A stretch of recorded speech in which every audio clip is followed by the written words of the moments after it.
le Christ est ressuscité et aujourd'hui encore, il baptise dans le Saint-Esprit tous ceux qui l'invoquent et lui demandent ce don. Dans les Actes des Apôtres, au chapitre 10, versets 44 à 46, nous voyons la première effusion du Saint-Esprit sur les païens dans la maison d'un centurion romain, Corneille. Le Saint-Esprit avait poussé Pierre à aller annoncer la parole de Dieu dans cette maison.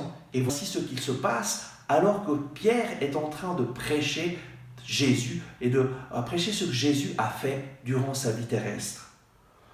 Pierre parlait encore quand l'Esprit Saint tomba sur tous ceux qui écoutaient la parole. Et tous les croyants circoncis qui étaient venus avec Pierre furent stupéfaits de voir que le don du Saint-Esprit avait été répandu aussi sur les païens. Ils les entendaient en effet parler en langue et magnifier Dieu. Voilà ce qui s'est passé. Alors que Pierre était en train de prêcher, le Saint-Esprit est tombé spontanément sur ces personnes qui l'écoutaient.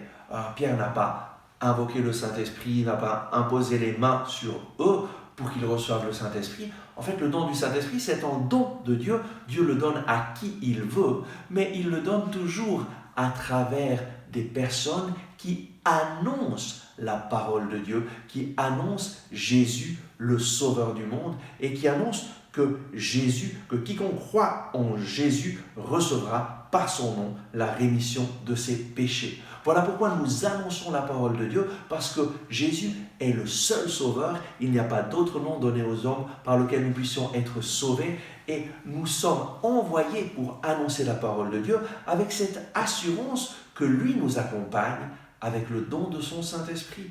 Et que le Saint-Esprit est pour tous les hommes. Pourquoi ? Parce que le salut est pour tous les hommes, de tous les temps, de tous les pays, de toutes les nations. Dieu désire que tous soient sauvés et arrivent à la connaissance de la vérité. Et il envoie le Saint-Esprit pour témoigner que Jésus est vivant, ressuscité, et pour que nous puissions prendre conscience de tout ce que signifie le salut en Jésus. Et les Juifs circoncis, donc, qui étaient venus avec Pierre, ont été stupéfaits de voir que le don du Saint-Esprit est donné aussi aux païens. Parce qu'eux pensaient que le salut était réservé au peuple juif. Mais le Saint-Esprit est descendu sur ces personnes. Et comment est-ce qu'ils ont reconnu que le Saint-Esprit était descendu sur ces personnes ? Ils les entendaient, en effet, parler en langue et magnifier Dieu, prophétiser, glorifier Dieu.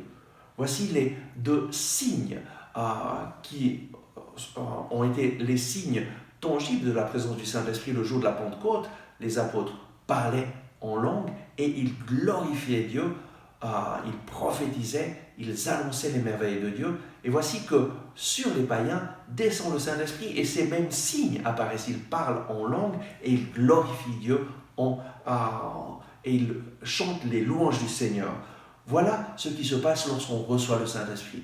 Le Saint-Esprit entre dans nos vies, nous donne de parler en langue et nous donne de glorifier Dieu, de nous réjouir dans sa présence, de le louer, de le bénir, de l'adorer, de le glorifier.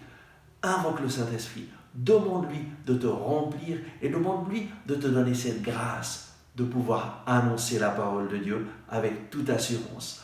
Voilà le don du Saint-Esprit pour toi, pour ta vie. Et ce don du Saint-Esprit, c'est pour chaque personne que tu connais. Le Seigneur t'a choisi pour être un témoin de Jésus. Annonce les œuvres de Jésus et tu verras Jésus œuvrer à travers toi. Amen. Merci d'avoir regardé ce message. J'espère que vous l'avez apprécié. Nous mettons en ligne de nouvelles vidéos chaque jour afin de vous inspirer et de vous encourager. Donc, n'oubliez pas de vous abonner à notre chaîne, de cliquer sur le bouton j'aime et d'activer les notifications. Si vous avez aimé ce message, je vous invite à le partager avec vos amis.